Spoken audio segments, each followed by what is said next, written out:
ये जो शर्त है कुर्बानी के जानवर पर कि वो उसकी उम्र कम से कम 1 साल जरूर होनी चाहिए, दुम्बे की या बकरे की, और अगर 1 साल से जरा कम है लेकिन वो देखने में 1 साल से ज्यादा दिखाई देता है, इतना सेहतमंद है, तो वो जायज है।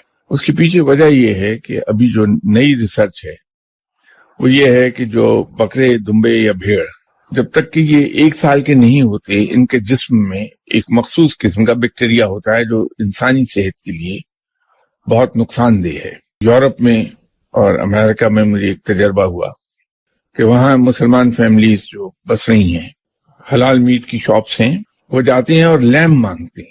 वो लैम्ब जो है वो आमतौर पर 3 महीने 4 महीने का होता है। उसको खुराक इस किस्म की दी जाती है कि उसका गोश्त बहुत बढ़ जाता है इतनी ही अरसे में, वो अपनी उम्र से 3-4 गुना ज्यादा हैवी हो जाता है। हमारे जो मुसलमान फैमिलीज वहां रहती हैं उनका कहना ये होता है कि ये जल्दी पक जाता है गोश्त, एफर्ट कम है उसमें।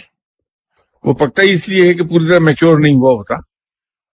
मेरी रसाई जहां तक है, मैं उन लोगों को बताने की कोशिश करता हूं कि चाहे भेड़ हो, बकरी हो या दुम्बा, 1 साल से कम उम्र का न खाइए।